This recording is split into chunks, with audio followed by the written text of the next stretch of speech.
আজকের গল্প শেষের স্পর্শ। কলমে সৌরদীপ রক্ষিত।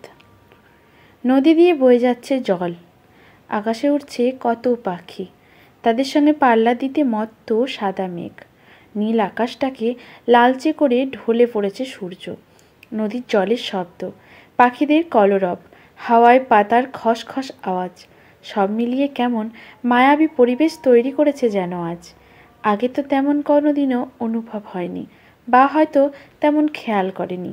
এই নিস্তব্ধতায় বোধহয় বেখেয়ালি জিনিসগুলো বেশি খেয়ালে আসছে। নদীর পাড়ে সবুজ ঘাসে বসে আছে সুজয়। নদীর ওপার পেরিয়ে কি যেন দেখছে।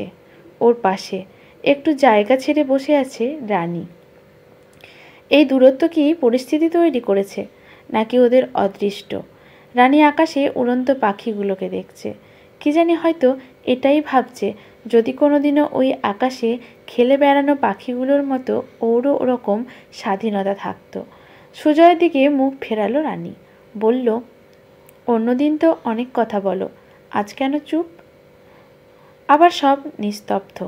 কানে আসতে লাগলো প্রকৃতি। তারপর গম্ভীর শান্ত গলায় সুজয় বলল, বোধহয় আজই শেষ বলে একটু বেশি চুপচাপ। রানী কিছু বলল না। ও বুঝতে পারছে সুজয়ের ওপর দিয়ে কি যাচ্ছে। সুজয়ের ওকে ছাড়া তো কেউ নেই। নিস্তব্ধতা কাটিয়ে এবার সুজয় বলল, মনে আছে যেখানে প্রথমবার যেবার এসেছিলাম, সে কি ভোলা যায়? কি সুন্দর সেদিন পাখিতে গান গাইছিল। চারিদিকে ঠান্ডা হাওয়া যেন শান্ত করে রেখেছিল জায়গাটাকে। উত্তাম নদীর জলস্রোত। সেদিন আকাশ কালো ছিল, হঠাৎ বৃষ্টি নামলো, ঝমঝম করে আমাদের ভিজিয়ে দিল বৃষ্টির এক একটা কণা। নদীর মাছগুলো কেমন করে উঠে আসতে চাইছিল যেন।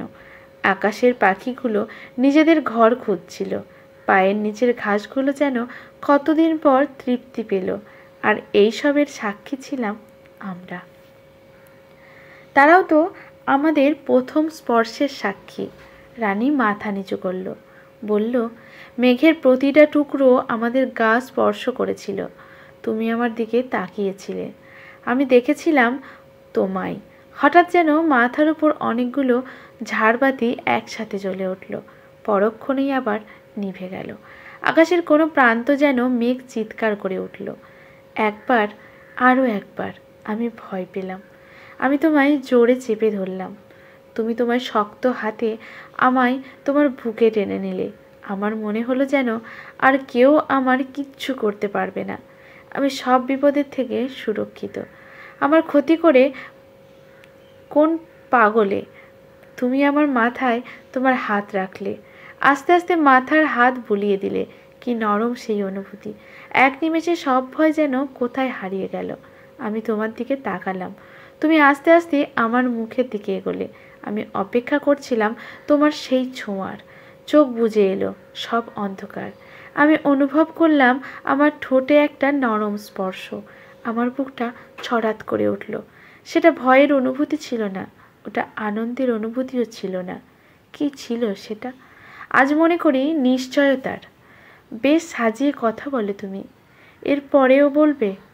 হ্যাঁ, যদি তোমার সাথে আবার দেখা হয় কখনো। আবার কি দেখা হবে? যদি আমার মন খারাপ করে কোনো দিনও আমি আসবো এই জায়গাতে। জানি তুমি থাকবে না, হয়তো তখন বুকে জড়িয়ে ধরে আমি আছি তো বলার কেউ থাকবে না, তবুও আসবো। জায়গাটা বড়ই শান্ত, বড়ই আপন। সুজয়। সুজয় কোনো কথা বলল না। আবার দূরে কিসের দিকে স্থির হয়ে তাকিয়ে রইল। রানী বলে উঠল, আমরা পালিয়ে গেলে? সুজয় কোনো কথা বলতে দিল না আর। রানীর কথা শেষ হবার আগেই বলে উঠল, না রাই, তা হয় না। তোমার বাবা অনেক কষ্টে সব প্রস্তুত করেছেন।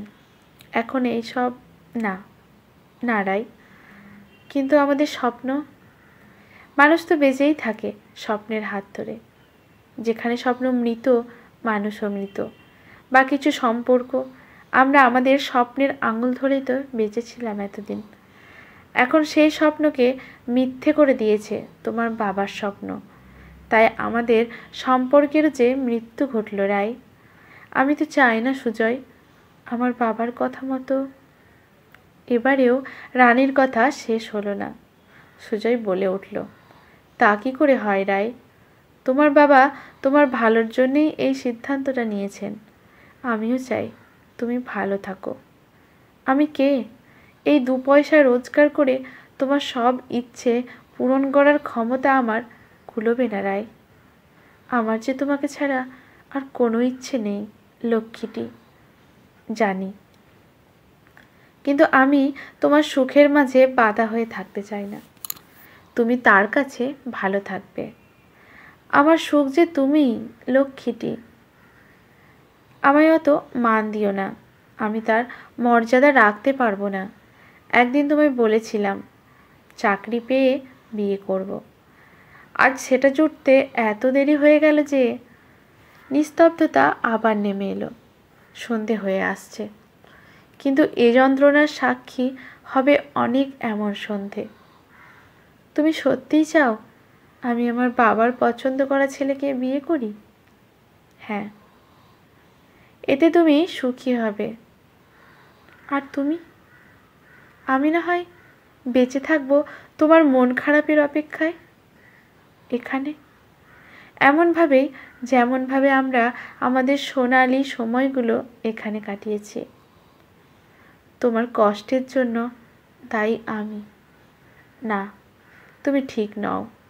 আমার কষ্টের জন্য আমিও দায়ী। আমাদের এই সমাজ, আমাদের চিন্তাধারা, আমাদের এই বন্দি।